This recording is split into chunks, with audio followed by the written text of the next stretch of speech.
Hello students, welcome to the class. आज की class में आप सभी का स्वागत है। तो आज हम अपने डिटरमिनर्स का पार्ट 3 डिस्कस करेंगे। इससे पहले दो पार्ट्स में हमने डिटरमिनर के इंट्रोडक्शन और कुछ बेसिक कॉन्सेप्ट्स को सीखा। डिटरमिनर्स क्या होते हैं और किस तरीके से हमारे सेंटेंस में यूज होते हैं, हमने इसको लेकर चर्चा की और चर्चा में ये पाया कि नाउन से पहले आप डिटरमिनर का इस्तेमाल करेंगे। और डिटरमिनर्स की एक बात को ध्यान में ये भी रखना है डिटरमिनर्स को लेकर कि अगर आप नाउन से पहले किसी वर्ड को आप देख रहे हो किसी सेंटेंस के अंदर, जरूरी नहीं वो एडजेक्टिव हो। इस बात को लेकर हमने अपने लेक्चर 1 में चर्चा की थी कि वो डिटरमिनर्स भी हो सकता है और किन बातों से वो डिटरमिनर हो सकता है, इनको लेकर हमने बताया। जैसे अगर वो किसी मात्रा या क्वांटिटी या माप को बताए तो वो हम डिटरमिनर्स में रखेंगे। डेमोन्स्ट्रेटिव यानी उस वर्ड से हमें पता चल रहा है कि नाउन की डायरेक्शन क्या है और नाउन को इंडिकेट किया जा रहा है, चिन्हित किया जा रहा है, तो उसको भी हम डिटरमिनर्स मानेंगे। अगर पॉसेसिव या अधिकरण की बात कर रहा है तो वो भी हमारे डिटरमिनर के केस में आएगा। और डेफिनेटनेस और इंडेफिनेटनेस अगर किसी नाउन के बारे में कोई बताता है तो वो हमारा डिटरमिनर आएगा। इन सब को लेकर हमने अच्छे से चर्चा की थी और इन्हीं बातों को लेके हमने डिटरमिनर्स को दो ग्रुप में बांटा था, ग्रुप ए और ग्रुप बी। तो ग्रुप ए में हमने किन को रखा, हमने आर्टिकल्स को रखा ग्रुप ए के अंदर, हमने डेमोन्स्ट्रेटिव को रखा, हमने पॉजिटिव डिटरमिनर्स को रखा। बाकी जो हमारे क्वांटिफायर्स थे और जो दूसरे डिटरमिनर्स थे उनको हमने ग्रुप बी डिटरमिनर्स में रखा। तो हमने इसको क्लासिफिकेशन पे देखा, डिटरमिनर की बेसिक इंट्रोडक्शन को समझा। अब उसके बाद हम आगे के कॉन्सेप्ट्स को सीखते हैं। तो अब मुद्दा ये है कि हम इस लेक्चर में, हम इस वाले लेक्चर में जिसमें अभी हम पढ़ रहे हैं, इसमें हम किन बातों पे चर्चा करेंगे। तो इस लेक्चर का जो मुख्य बिंदु रहेगा वो हमारा आर्टिकल रहेगा। आर्टिकल को लेकर हम चर्चा करेंगे। तो यहाँ पर हम आर्टिकल का मतलब है, यहाँ पर अभी हमने आर्टिकल को विभाजित नहीं करा है डेफिनेट और इनडेफिनेट आर्टिकल में। तो शुरुआत में हम आर्टिकल को मान के चलेंगे कि एक डिटरमिनर है और किस तरीके से ये सेंटेंस में, वाक्य में इसका इस्तेमाल किया जाता है। उसके बाद हम आर्टिकल के टाइप को पढ़ेंगे। जब हम आर्टिकल को समझ लेंगे तो उसके बाद हम उनके टाइप्स को पढ़ेंगे कि आर्टिकल्स के कितने टाइप होते हैं, फिर उनका क्या यूज होता है सेंटेंस के अंदर, और अगर उनके ऊपर कोई रूल लगाते हैं तो किस तरीके से वो रूल काम करेंगे और किस तरीके के नाउन के साथ कौन से आर्टिकल्स को इस्तेमाल हम कर सकते हैं। तो इसी बात से हम अपने लेक्चर की शुरुआत करते हैं। सबसे पहले हमारा जो मुद्दा रहेगा वो रहेगा आर्टिकल। और आर्टिकल क्या है? देखिए, आर्टिकल एक डिटरमिनर है, ये तो आप समझ चुके हैं। यानी आर्टिकल आपको जानकारी देगा किसके बारे में। देखिए, डिटरमिनर के बारे में हमने यही बताया था कि ये एडिशनल जानकारी देते हैं नाउन को लेकर, जैसे कि एडजेक्टिव देता है, एडजेक्टिव विशेषता बताता है, मॉडिफाई करता है। इसी तरीके से डिटरमिनर अपने नाउन, चाहे वो ऑब्जेक्ट हो या सब्जेक्ट हो, उसके बारे में जानकारी देता है। अब आर्टिकल्स को हम डिफाइन कैसे करेंगे? तो आर्टिकल नाउन को डिफाइन करता है एक स्पेसिफिक और अनस्पेसिफिक में। यानी ऐसे वर्ड जो नाउन को ये बताएं कि वो स्पेसिफिक है या अनस्पेसिफिक, उन वर्ड्स को हम आर्टिकल्स कहते हैं। तो आर्टिकल्स आर वर्ड्स, तो आर्टिकल्स ऐसे शब्द हैं that define a noun specific और अनस्पेसिफिक। यानी वो नाउन को बताएंगे कि ये स्पेसिफिक है या ये किसी स्पेशल पर्पस के लिए है, क्या ये यूनिक है, या फिर ये इन जनरल नाउन की बात करी जा रही है। इस तरीके को नाउन को लेके की, इस तरीके की व्याख्या को लेकर हम आर्टिकल्स को लेके देखते हैं। दे कैन डिनोट डेफिनेटनेस और इनडेफिनेट ऑफ अ नाउन। तो इसको लेकर हम पहले भी चर्चा कर चुके हैं कि नाउन हमारा किस बारे में बताएगा, डेफिनेटनेस, यानी किसी वर्ड की डेफिनेटनेस को लेकर, और इनडेफिनेटनेस को लेकर जो है आर्टिकल हमें इस बारे में ज्ञात कराता है या इस बारे में हमें बताता है, राइट। तो इन सब चीजों को लेकर हमें आर्टिकल को लेकर समझना है। तो ये बेसिक डेफिनेशन हुई कि ऐसे वर्ड जो नाउन को ये बताएं कि ये स्पेसिफिक है या अनस्पेसिफिक है, या इन दो कैटेगरीज में नाउन को बांटें, या फिर उनको नाउन को क्लियर करें इस पिक्चर को, तो उसको हम क्या बोलते हैं, आर्टिकल्स, राइट।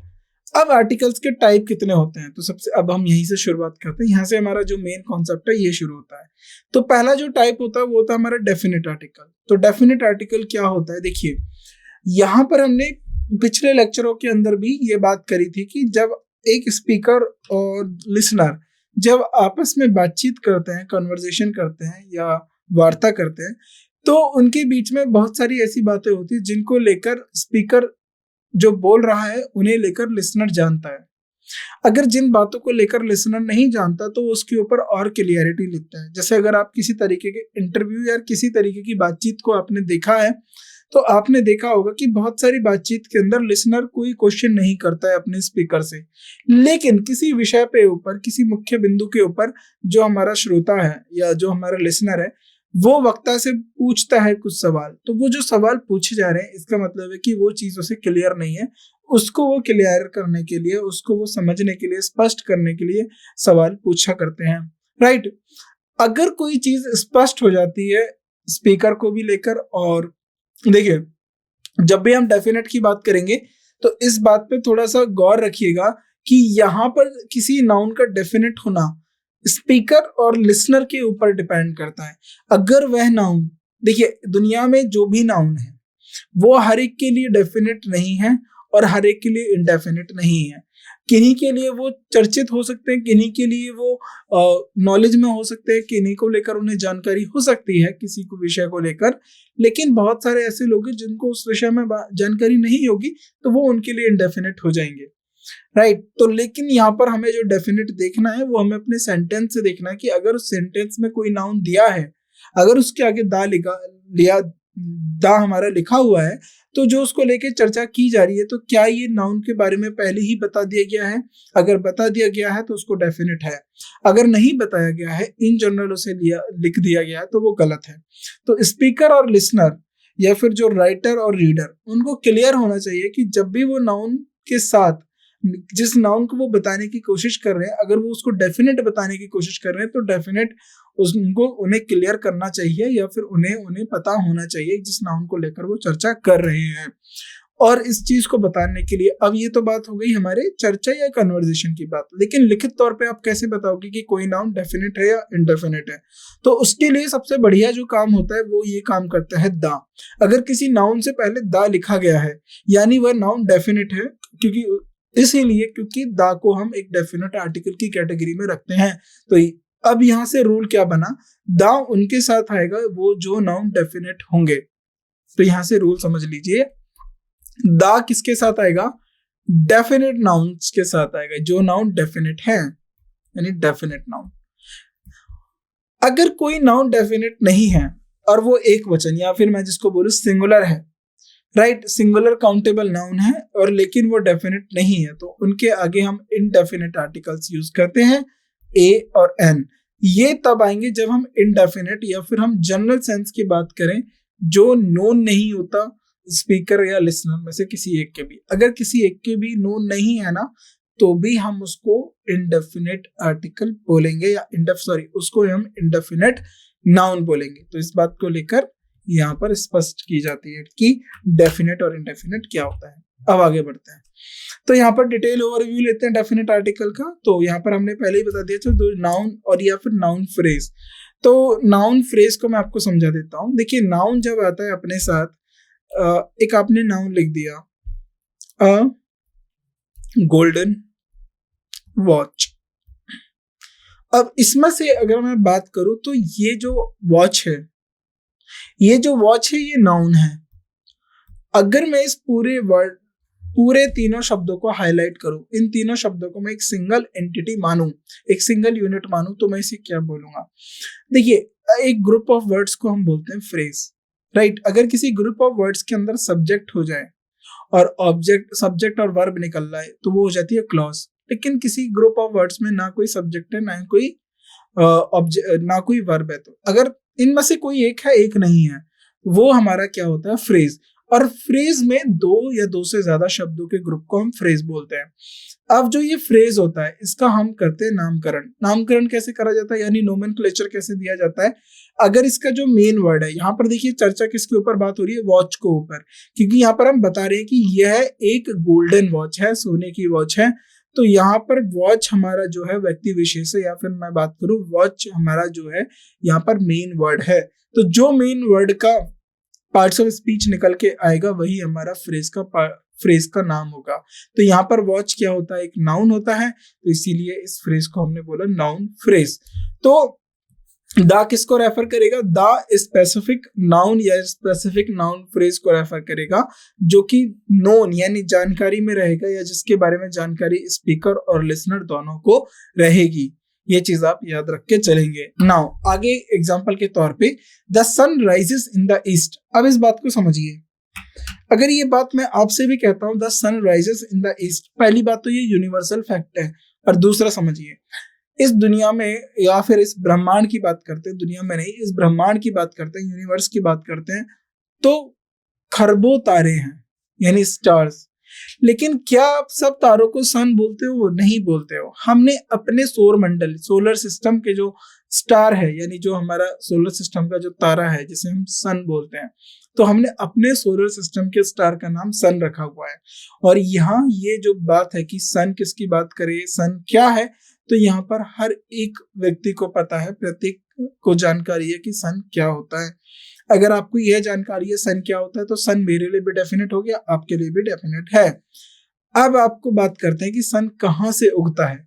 अगर आपको डायरेक्शंस के बारे में जानकारी है, हमें पता है हम मेजर जो हमारी 4 डायरेक्शन होती है, उत्तर पश्चिम पूर्व पश्चिम, उत्तर पश्चिम पूर्व दक्षिण, राइट राइट। तो हमारी कौन सी डायरेक्शन होती है, देखिए मैं आपको बना के दे देता हूं।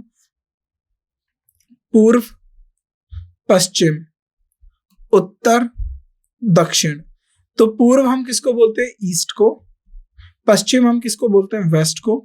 उत्तर हम किसे बोलते हैं? नॉर्थ को। और दक्षिण हम किसे बोलते हैं? साउथ को। तो याद रखिएगा। अब आपको पता है कि जो डायरेक्शन है वो इन 4 हमने जो ब्रॉड कैटेगरी, अब इन्हीं के अंदर भी हो जाते हैं, पूर्व उत्तर पूर्व जैसे हो जाएगा। किसी तरीके से इनके बीच में और भी डायरेक्शंस को हम ऐड कर सकते हैं कि कहाँ पर कितना है, पर मेन जो नाम होते हैं वो इन्हीं चारों डायरेक्शंस के नाम से चला जाता है। अब आपको पता है जो सूर्य होता है, सूर्य उदय कहाँ से होता है? पूर्व से होता है। तो जो डायरेक्शन है ये भी आपके नोन है कि आपको पता रहेगा कि पूर्व किस तरफ है और पूर्व क्या है, तो ये डायरेक्शन का नाम है। तो ये दोनों आपके लिए नोन है, इसीलिए डायरेक्शन का नाम है। तो ये नाउन हो गया, ये भी नाउन हो गया, लेकिन ये दोनों नाउन है तो द हमने यहाँ पर यूज करा, राइट, क्योंकि there is only one sun and so it is specific. I saw the movie you recommend. Now इस कॉन्टेक्स्ट को आप समझिए जो यहाँ पर बात की जा रही है। I saw the movie, मैंने वह मूवी देखी थी जो आपने रिकमेंड की। तो रिकमेंड का मतलब है कि जब आप किसी को सलाह दो कि आप वो वाली पिक्चर देखना, तो वो बोलता है कि मैंने मूवी देखी थी। अब यहाँ पर अब देखिए, हमें पता है कौन सी मूवी की बात हो रही है, नहीं पता। आपको पता है कौन सी मूवी की बात हो रही है, आपको भी नहीं पता।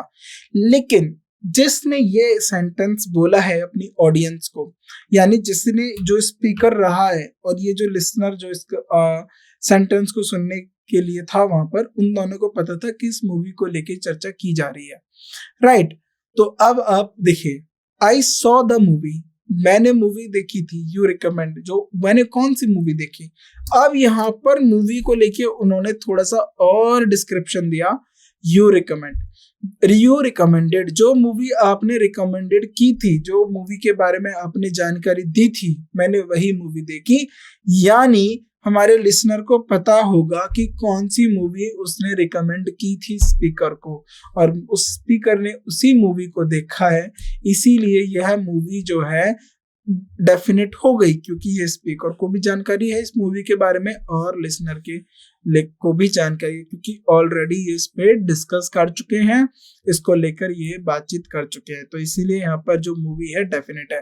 तो यही मैंने आपको एक बात समझाई थी कि आपके और मेरे या किसी और की वजह से कोई चीज डेफिनेट या इनडेफिनेट नहीं होती।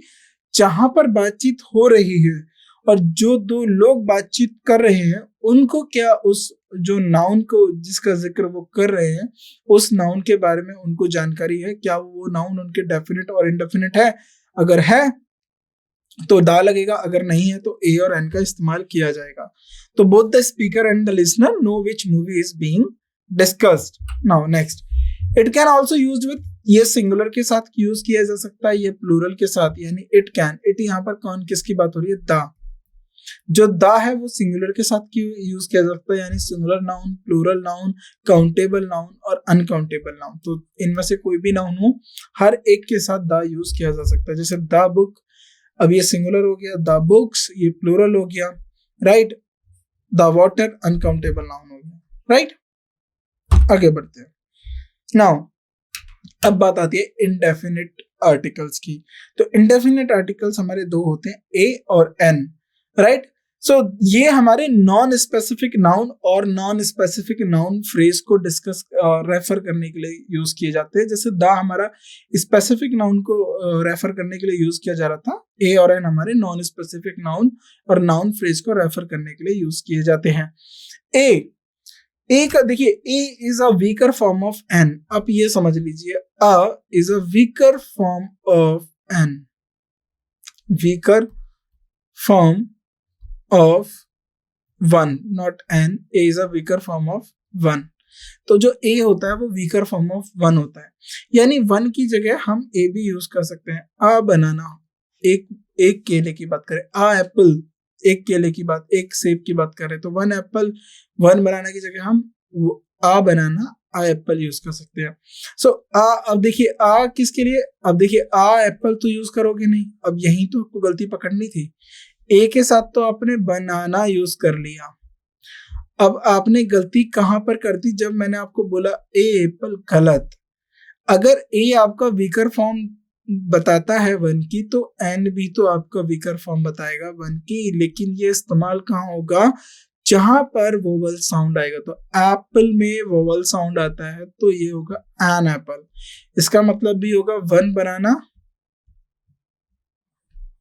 और इसका भी मतलब होगा वन एप्पल। तो ये चीज आप याद रखेंगे, राइट। और any one of a particular type, तो ए हमारे कॉन्सोनेंट साउंड के लिए यूज किया जाता है, और जैसे कि a book, a cat, a university. अब देखिए यहाँ बोलेंगे यू, तो हमारा क्या है, वोवल है, लेकिन साउंड हमने बात करी, हमने ये नहीं बोला कि जो वर्ड के पहले अक्षर को देखेंगे कि वो वोवल है या कॉन्सोनेंट, नहीं, जो साउंड निकल के आएगी उससे बात करेंगे। जैसे यूनिवर्सिटी, यू में किसकी साउंड हो रही है, या की, लेकिन कॉन्सोनेंट में साउंड किसकी होती है, आ, ई, ओ, right, I, E, O, U, U, right. तो यहाँ पर या की साउंड आ रही है, यूनिवर्सिटी। अम्ब्रेला, तो वो देखिए यू से शुरू हो रहा है, लेकिन साउंड किसकी आ रही है, अम्ब्रेला की, राइट। तो यहाँ पर ये ए आएगा, ये बिल्कुल ठीक है, तो ये कॉन्सोनेंट साउंड दे रहा है। अब यहाँ पर एन देखिए, एन एप्पल, एन आर, जो यहाँ पर एच है ये साइलेंट है, तो an hour, an honest, silent हो जाएगा तो ऑनेस्ट पर्सन, तो hour is pronounced as our, right. So ये वोवल हो जाएगा। ऑनेस्ट प्रोनाउंस कैसे किया जाएगा, एच साइलेंट हो जाएगा, तो ऑनेस्ट, राइट। तो कुछ इंपॉर्टेंट पॉइंट्स याद रखने हैं। When these noun represent a general concept, तो ये नाउन आपको पता है जनरल कॉन्सेप्ट को रिप्रेजेंट करेंगे, और अनस्पेसिफाइड क्वांटिटी को रिप्रेजेंट करेंगे, they are often treated as uncountable, तो इनको अनकाउंटेबल्स के साथ भी ट्रीट किया जाता है।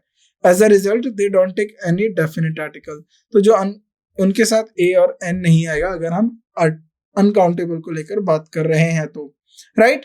तो ये चीज हम और आगे डिस्कस करते हैं। देखिए स्कूल हो गया, अगर कुछ वर्ड्स मैंने आपको दिए हुए हैं, अगर वो अनकाउंटेबल हैं तो उनके साथ ए और एन नहीं आएगा, तो उनके साथ ए और एन यूज नहीं किया जाएगा। अगर अनकाउंटेबल है तो ए और एन नहीं यूज किया जाएगा। अगर काउंटेबल एंटिटी है तो इनके साथ ए और एन यूज किया जाएगा। एग्जाम्पल के तौर पे मैंने ले लिया school, university, college, home, day, night, car, phone, letter, email, hospital, bed, prison, walk, bus, bicycle, plane, train, seat, town, boat, foot, radio. देखिए यहां पर मैंने बहुत सारे वर्ड्स लिए हैं, और आपको जनरली दिख रहा होगा कि ये काउंटेबल भी है, और लेकिन मैंने यही जो बात है उसको ये समझाना चाहता हूँ कि इनमें से जो यूज होता है ए एन का, वो डिपेंड करता है कि हम वर्ड को एज अ काउंटेबल यूज कर रहे हैं या एज अ अनकाउंटेबल यूज कर रहे हैं। क्योंकि अगर हम काउंटेबल यूज करेंगे तो उनको हम एंटिटीज में बांट सकते हैं, एक में, दो में, तीन में।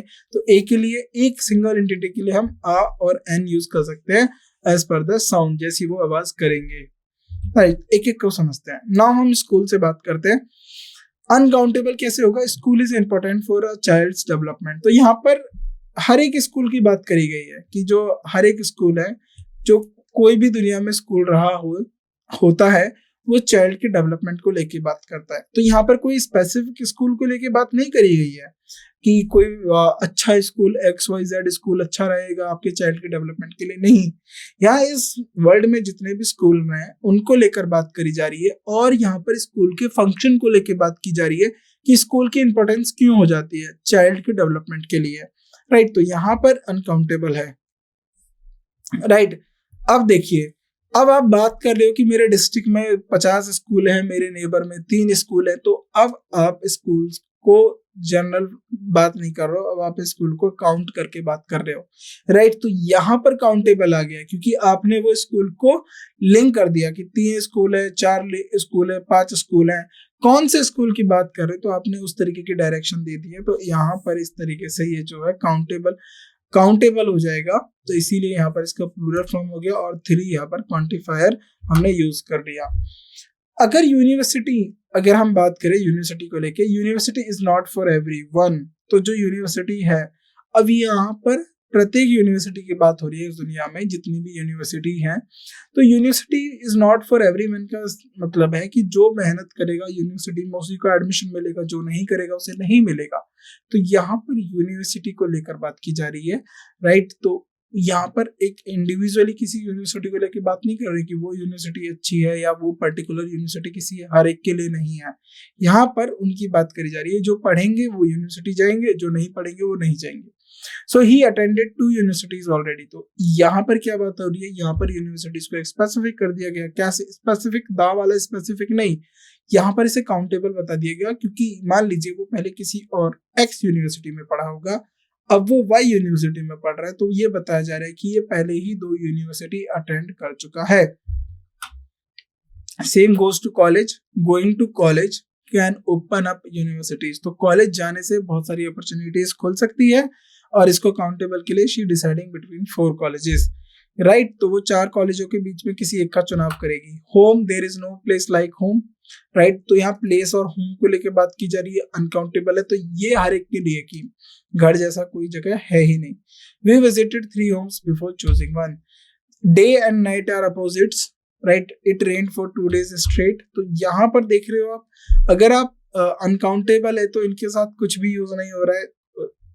अब देखिए वर्क जो होता है ना, वर्क, या फिर अभी नाइट की बात आ रही है तो नाइट की बात कर लो, ही वर्क्स ड्यूरिंग द नाइट। तो ये आपने स्पेसिफिक बता दिया, ही वर्क्स ड्यूरिंग द नाइट, तो ये रात को ही काम करता है, राइट। कार हो गया, same as car travel can be existing, right. So we looked for that. तो इस तरीके से फोन में हो गया नाउ। तो ये जो आपको मैंने एग्जांपल्स दिए हैं, आप इनको रीड करिए और समझ लीजिए।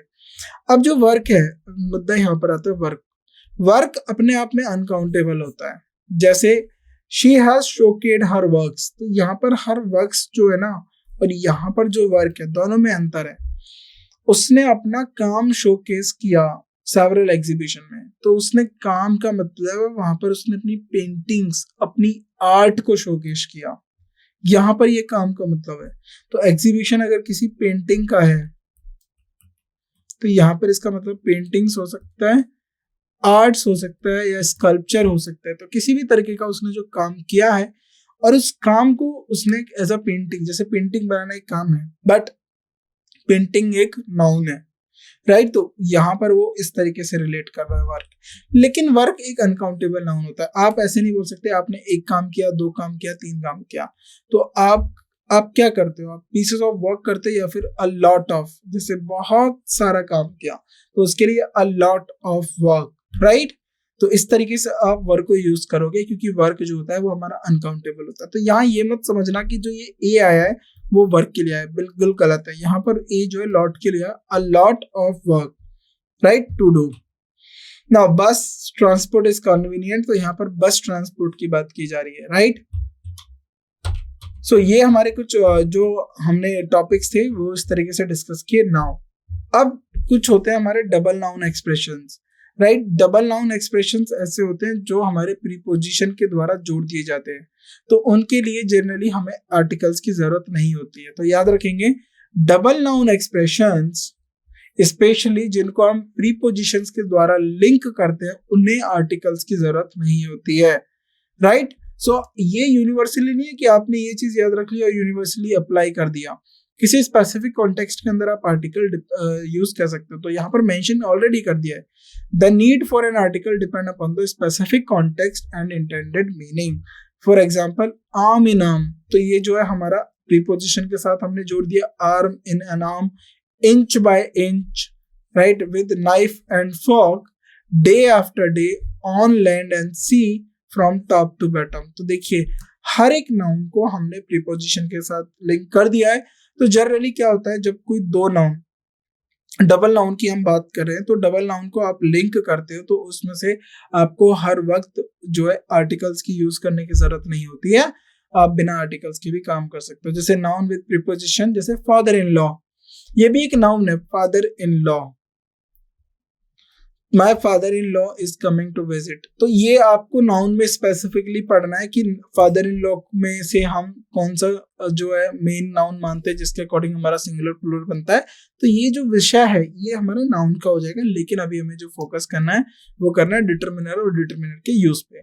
तो runner up, mother to be, तो इनमें जो भी मैंने सेंटेंस बनाए, my father in law is coming to visit, John was the runner up in the competition. तो यहाँ पर देखिए माई फादर इन लॉ, तो माई यहाँ पर डिटरमिनर हो गया, यहाँ पर ये दा हो गया, तो यहाँ पर ए और एन का हमने कोई यूज नहीं किया है, राइट। विदाउट प्रीपोजिशन, जैसे नाउन हो गया attorney general, the new attorney general will be sworn in tomorrow. तो सोन का मतलब होता है शपथ लेंगे, तो दा हमारा क्या हो गया, स्पेसिफिक हो गया, क्योंकि जिन अटॉर्नी जनरल को बात कर रहे हैं ये जानते किन अटॉर्नी जनरल की बात हो रही है, जो कल शपथ लेंगे। ये भी अटॉर्नी जनरल के बारे में थोड़ा सा और हाईलाइट करके दे दिया गया किन अटॉर्नी जनरल को लेके हम चर्चा कर रहे हैं। I meet my sister in law at the party, right. So many of these cases double noun expression have become compound noun. तो बहुत सारे जो है ये नाउन का टॉपिक है, ये नाउन के अंदर हमने एक्सप्लेन किया है, लेकिन यहाँ पर हम इसलिए डिस्कस कर रहे हैं ताकि हम अपना जो डिटरमिनर्स का यूज है वो सीख सके। तो जो ये डबल नाउन होते हैं हम इसको सिंगल नाउन यानी सिंगल कॉन्सेप्ट की बात करके चलते हैं। So as they might not require an article, तो दैट टू सेपरेट नाउन्स, तो एक हर एक के लिए एक आर्टिकल की जरूरत नहीं होती, क्योंकि हम हर एक को एक ही आर्टिकल या एक एंटिटी मानते हैं। जैसे the attorney general specific reference है, एन अटॉर्नी जनरल की बात करेंगे, किसी अटॉर्नी जनरल की बात हो रही है जो पर्टिकुलर नहीं है। अगर बात करें इंडिया में रह के अटॉर्नी जनरल को तो स्पेसिफिक हो जाएगा, लेकिन किसी मीटिंग के अंदर सारे दुनिया के जो अच्छे देश है जिनके पास अटॉर्नी जनरल्स होते हैं वो मीट कर रहे हैं, तो वहां पर कोई अब अटॉर्नी जनरल स्पेसिफिक नहीं रहेगा, क्योंकि वहां पर बहुत सारे अटॉर्नी जनरल हो गए, right. So articles as a determiner, तो हमने यूज कर लिया आर्टिकल्स। तो थर्ड कॉन्सेप्ट है आर्टिकल्स एज अ डिटरमिनर। तो आर्टिकल्स को लेके देख लीजिए, are a type of determiners, तो हमने बात कर लिया डिटरमिनर्स हैं, और ये डिटरमिनर्स की तरह जो है नाउन से पहले रखे जाएंगे टू स्पेसिफाइड और limit the meaning of noun, यानी नाउन के मीनिंग को बताने के लिए और उसको स्पेसिफाई या स्पेसिफिक करने के लिए कि क्या ये स्पेसिफिक है, क्या ये नॉन स्पेसिफिक है। सो जैसे और भी एग्जांपल है, this, that, you, my, my, our, तो ये हमारे पॉसेसिव हो गए, क्वांटिफायर हो गए। हर एक की तरह जो ए और एन है ये भी पहले यूज किए जाएंगे नाउन के बाद। आर्टिकल्स विद अदर डिटरमिनर्स, अगर हम बात करें, we don't use articles with other determiners. For example we don't say the my cat, इस तरीके से यूज नहीं होगा, राइट। असम एप्पल्स, राइट, इस तरीके से। तो याद रखिएगा ये अच्छा पॉइंट है कि हम दूसरे डिटरमिनर्स के साथ आर्टिकल्स नहीं यूज करते, क्योंकि वो हमारा सिंटैक्स एरर आ जाएगा, यानी स्ट्रक्चर में एरर आ जाएगी। Articles with adjective plus noun, तो आर्टिकल के बाद आप एडजेक्टिव ले सकते हो, अ ब्यूटीफुल कार, ये हम यूज कर सकते हैं, यानी आर्टिकल आएगा फिर एडजेक्टिव आएगा फिर हमारा नाउन आएगा। तो articles can be used with adjective that precedes noun the article. अब ये आपको मैंने बता दिया किस तरीके से फॉलो किया जाएगा। A beautiful day, article, adjective, noun, right. An interesting book, right, तो article, now this is what, adjective, this is noun, right. तो a beautiful day and beautiful day तो नहीं आ सकता just because of the consonant sound, ये तो आपको अब पता ही चल गया, राइट। ए और एन के ऊपर किस वजह से हम चॉइस करते हैं, आपको बता दिया, साउंड के ऊपर कॉन्सोनेंट साउंड आएगा तो ए यूज किया जाएगा, अगर वोवल साउंड आता है तो हमारा एन यूज किया जाएगा। अ यूनिवर्सिटी, बिकॉज यहाँ पर यू की साउंड आ रही है, एंड आर बिकॉज यहाँ पर एच साइलेंट, तो आर की साउंड आ रही है ए से, आर, राइट। तो ये हमारा क्या हो जाएगा, वोवल लग जाएगा, यहाँ पर कॉन्सोनेंट हो जाएगा। सम डिटरमिनर्स कैन बी नीडेड को occur with articles creating set the phrase of pattern, जैसे मैनी के साथ ए और एन आ सकते हैं, राइट।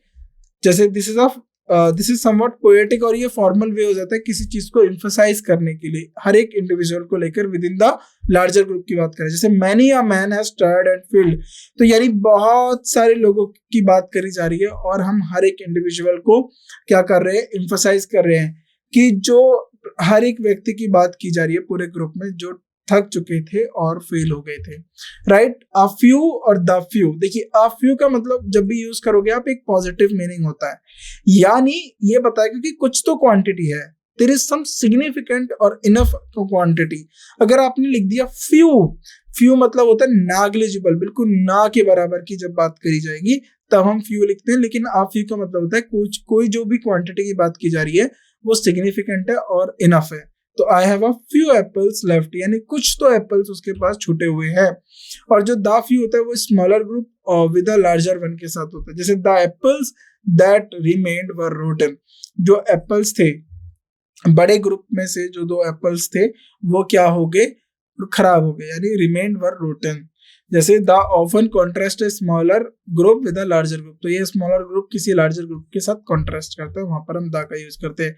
सेम एज, जैसे हमने बोला अ लिटिल का मतलब होता है सम, कुछ तो है, कुछ ज्यादा नहीं है बट कुछ तो है। I have a little money in my pocket, right. तो यहाँ पर जो लिटिल होता है ये हम अनकाउंटेबल नाउन के साथ यूज कर लेते हैं, फ्यू जो होता है हम काउंटेबल नाउन के साथ यूज कर लेते हैं, लेकिन इन चीजों को भी हम आगे डिस्कस करेंगे क्योंकि ये क्वांटिफायर का पार्ट है, क्वांटिफायर को भी हम लेके पढ़ेंगे। तो द लिटिल किसको, लिमिटेड अमाउंट को रेफर करता है, किसी लार्ज अमाउंट में से थोड़ा लिमिटेड अमाउंट को। The money I had, the little money I had was stolen, जो उसके पास थोड़ा सा पैसा था वो चोरी हो गया, यानी उसके पास और भी पैसा रहा होगा, उसमें से थोड़ा जो पैसा उसके पास था वो चोरी हो गया। राइट, बोथ के साथ दा आ जाएगा, ये ज्यादा कॉमन स्ट्रक्चर नहीं है लेकिन कभी कभार चल जाता है। Both children are talented, right. तो बोथ के साथ अगर आप दा यूज कर रहे हो तो ये कॉमन स्ट्रक्चर नहीं होता है, बेसिकली आप बोथ के साथ both the children are talented की जगह आप सिंपली लिख सकते हो both children are talented, right. तो यहाँ पर लिख दिया जैसे both the red and the blue cars are on sale, जो दोनों कार हैं, the red one and the blue one, वो दोनों सेल के लिए हैं, राइट। सो ऑल के साथ the, all can be used alone, और द के साथ भी यूज किया जा सकता है as per the context. All children must accompanied by an adult, तो जितने भी बच्चे हैं हर एक के साथ कौन रहेगा, एक अडल्ट रहेगा। All the children in the class pass the test, तो यहाँ पर द क्यों लगाया, क्योंकि यहाँ उन्हीं बच्चों की बात हो रही है जो क्लास के अंदर है, तो यहाँ पर जो चिल्ड्रन है वो स्पेसिफिक कर दिए गए, राइट। तो यहाँ पर हमारे आर्टिकल्स का यूज खत्म हो गया। अब आर्टिकल्स को हम एक बार डेफिनेट और इंडेफिनेट को लेके पढ़ते हैं। तो ये ओवरऑल व्यू था, ओवरऑल हमने रूल्स को और कॉन्सेप्ट्स को पढ़ा कि किस तरीके से रूल्स और कॉन्सेप्ट्स हम आर्टिकल्स को यूज करते टाइम ध्यान में रखेंगे। अब आर्टिकल के अंदर जाएंगे, डेफिनेट को हम अलग से पढ़ेंगे, इंडेफिनेट को हम अलग से पढ़ेंगे, देन उसके बाद हम अपने आर्टिकल्स को समाप्त करके आगे डेमोन्स्ट्रेटिव या पॉसेसिव डिटरमिनर्स को डिस्कस करेंगे। तो आज की क्लास को हम यही रोकते हैं। Thank you so much.